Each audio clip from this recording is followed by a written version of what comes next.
नमस्कार। आचरण के साथ मैं हूं टीएन मनीष, हाजिर हूं आज का मुद्दा लेकर। आज हम एक ऐसे मामले पर चर्चा करेंगे जिसने देश की न्यायपालिका को हिलाकर रख दिया है। दिल्ली हाईकोर्ट के जज जस्टिस यशवंत वर्मा के सरकारी आवास पर लगी आग ने एक बड़ा रहस्य खोला। जले हुए नोट, 55 गवाह और जांच समिति की चौंकाने वाली रिपोर्ट। आखिर क्या है इस कैश कांड का सच? चलिए शुरू करते हैं आज का मुद्दा। 14 मार्च 2025 की रात दिल्ली के तुगलक क्रिसेंट में जस्टिस यशवंत वर्मा के सरकारी आवास पर अचानक आग लग गई। ये आग सिर्फ एक हादसा नहीं थी, बल्कि एक बड़े खुलासे की शुरुआत थी। आग बुझाने पहुंचे दमकल कर्मियों ने स्टोर रूम में 500 रुपए के जले और अधजले नोटों की गड्डियां देखी। इस घटना ने तुरंत सुर्खियां बटोरी और सवाल उठा कि इतनी बड़ी मात्रा में नकदी आखिर आई कहां से। सुप्रीम कोर्ट के तत्कालीन मुख्य न्यायाधीश संजीव खन्ना ने इस मामले की गंभीरता को देखते हुए 22 मार्च को 3 सदस्यीय जांच समिति गठित की। 42 दिनों की गहन जांच के बाद पंजाब और हरियाणा हाईकोर्ट के मुख्य न्यायाधीश शील नागू की अध्यक्षता वाली 3 सदस्यीय समिति ने 64 पेज की रिपोर्ट तैयार की।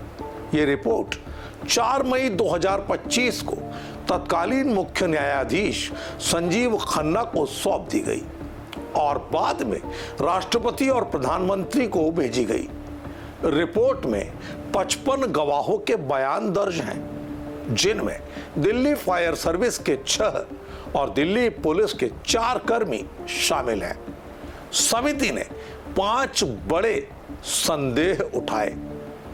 स्टोर रूम में जली हुई नकदी की मौजूदगी, जिसे 10 प्रत्यक्षदर्शियों ने देखा।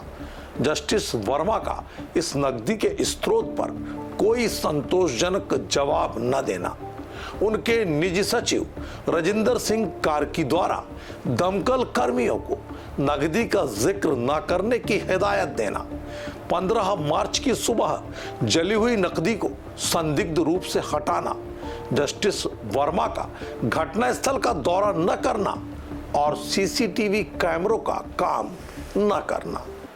रिपोर्ट में जस्टिस वर्मा के आचरण को अस्वाभाविक और संदिग्ध करार दिया गया।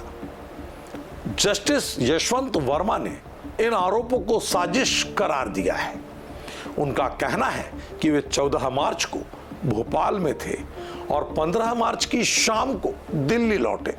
उन्होंने दावा किया कि ना तो उनके परिवार ने स्टोर रूम में कोई नकदी देखी, ना ही उनके स्टाफ ने इसकी जानकारी दी। लेकिन सवाल उठता है कि अगर यह साजिश थी तो 10 स्वतंत्र गवाहों, वीडियो फुटेज और तस्वीरों का क्या जवाब है? समिति ने उनके दावों को अविश्वसनीय माना और कहा कि स्टोर रूम पर उनका गुप्त नियंत्रण था। जस्टिस वर्मा ने जांच में सहयोग नहीं किया और न ही नकदी के स्रोत का कोई हिसाब दिया। जांच समिति ने जस्टिस वर्मा के खिलाफ महाभियोग की सिफारिश की है, जो अब संसद के समक्ष है।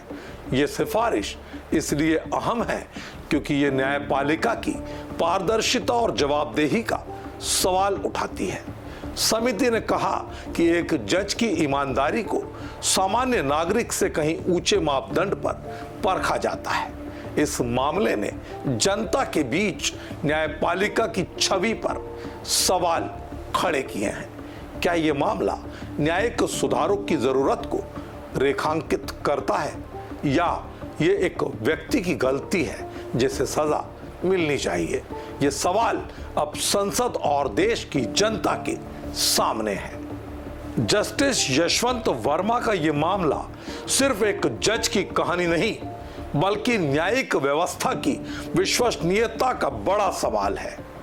क्या इस मामले से सबक लेकर न्यायपालिका और मजबूत होगी या ये एक दाग बनकर रह जाएगा? हम आपसे जानना चाहेंगे कि आप इस मामले को कैसे देखते हैं, नीचे कमेंट करें और हमें बताएं। तो ये था आज का मुद्दा।